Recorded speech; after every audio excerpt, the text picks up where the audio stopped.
Bhojpuri industry के अब एकदम शांत माहौल बना के चलावे के बा, काहे कि भैया सब लोग शांत हो गइल बा।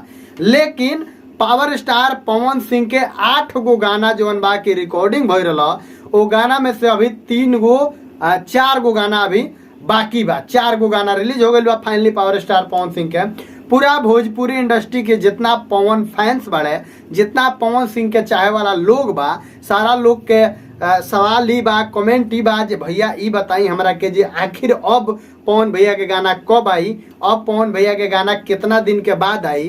तो वो सब लोग के बता दी कि ये वीडियो में बनल रही, ये वीडियो में एक एक बात पर चर्चा कल जाई। आ ये वीडियो में हम इहो बात बताएम कि आखिर पवन भैया के गाना रुकल काहे बा। तो बनल रही वीडियो में एक एक बात पर चर्चा कल जाई। सबसे पहले हम बता दी कि पावर स्टार पवन सिंह जी के जौन बा की 4 गो गाना रिलीज भइला के बाद से पूरा भोजपुरी इंडस्ट्री में अब की बार के सावन यानी 2024 के जौन सावन बा, इस सावन के महीना में एक महीना जौन 30 दिन के जौन इस सावन बा, अभी तकले तीसरा सोमवारी बीत गए। तीसरा सोमवारी तकले अभी तकले रिजल्ट के हिसाब से देखल जाओ तो नंबर 1 पर पावर स्टार पवन सिंह बाड़े। ऐसे पवन सिंह नंबर 1 पर बाड़े कि पवन सिंह के गाना लगातार ट्रेंड करत आ रहल बा सावन के।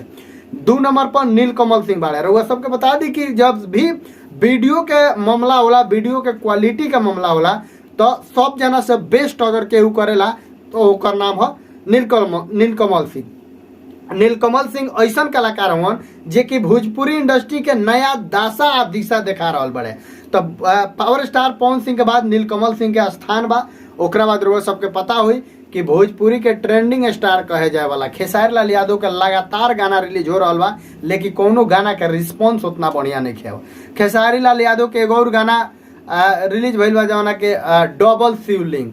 हमरा तो एगो बात नहीं बुझा जे इनकर गाना सेलेक्ट करेला कि इनकर गाना आखिर के सेलेक्ट करेला, हमरा ये ना समझ में आवेला। सबसे पहले का बात कि अपन सोच बदल। सबसे पहले कि तू अपना सोच समझ के गाना के सेलेक्ट कइल कर, न कि चमचा बेलचा के कहला से तू गाना गावो हैं। ओकरा बाद लगातार प्रयास कर रहल बाड़ी ये सावन के महीना में अक्षरा सिंह। बहुत सारा गाना अक्षरा सिंह के भी रिलीज भइल बा, लेकिन पवन सिंह से विवाद ए घड़ी नहीं करत तो अक्षरा सिंह के नामो निशान बीत गइल बा। बहुत सारा फैंस हमरा के कमेंट भी कर ले जे भैया अक्षरा सिंह का नाम मत ली, वीडियो में मत ली। लेकिन भैया कंपटीटर है तो नाम लेहल भी जरूरी बा, काहे कि उनको नाम अगर केहू से बा तो ओकर नाम पावर स्टार पवन सिंह है। पवन सिंह से लगातार लोग अपन नाम बनावेला, ओकरा बाद पवन सिंह के बदनाम करेला।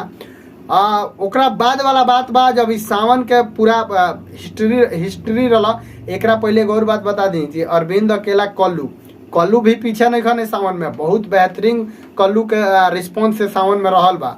आ एकरा बाद सावन के बाद अगर लोकगीत के बात कहल जाओ तो अब कल्लू के गाना बाजे वाला बा, काहे कि कल्लू एकदम फॉर्म में दिख रहल बड़े। बात करी प्रमोद प्रेमी यादव के। प्रमोद प्रेमी अभी पीछे चल रहा बड़े। प्रमोद प्रेमी थोड़ा सा विवाद में बीच में आ भी गए रहन, वही के लेकर अभी पीछे भी चल रहा बड़े। ओकरा बाद अगला सावन में, जैसे अगला सावन में नीलकमल सिंह के बाद टुनटुन यादव भी बाजल रहे, लेकिन इस सावन में टुनटुन यादव के गाना नहीं खे बाजल। हमरा बुझाता धीरे धीरे टुनटुन यादव के भी नाम लोग भुला रहल बा। लेकिन इस सावन के बाद लोकगीत के जब मामला आई, चाहे देवी गीत के मामला आई, तो ओइमे भी रिस्पॉन्स देखल जाए कि केकर कितना बढ़िया बा। लेकिन इस सावन में सबसे बढ़िया अगर रिस्पॉन्स केहू के बतावल जाओ तो ओकर नाम पावर स्टार पवन सिंह है। पवन सिंह अभी बहुत आगे चल रहा बड़े। भोजपुरी इंडस्ट्री के जौन बा की बहुत बड़ा लेवल से प्रेजेंट भी कर रहा बड़े।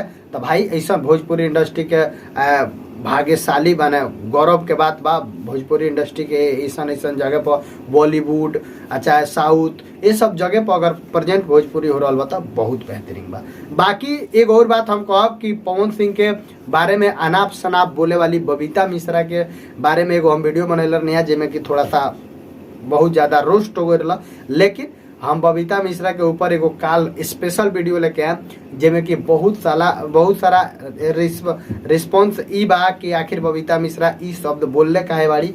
ओकरा बारे में भी हम पता लगेले बानी, ओकरा बारे में भी रउआ लोग के काल बताएं। बाकी ए बार बहुत रात हो गई बा, जे भी वीडियो देखता चाहे जे काल देखी वो सब लोग खातिर प्रणाम बा। भैया वीडियो के ज़्यादा से ज़्यादा शेयर करी, चैनल पर नया बानी तो सब्सक्राइब करी, पूरा वीडियो के स्किप करके देखी, काहे कि भैया वीडियो देखब तबे समझ में आई, बिना देखले ना समझ में आई।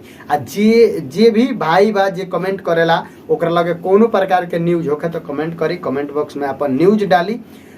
हम जरूर अगला वीडियो में और बात रखब। मिलते हैं अगला वीडियो में, तब तक खातिर नमस्कार।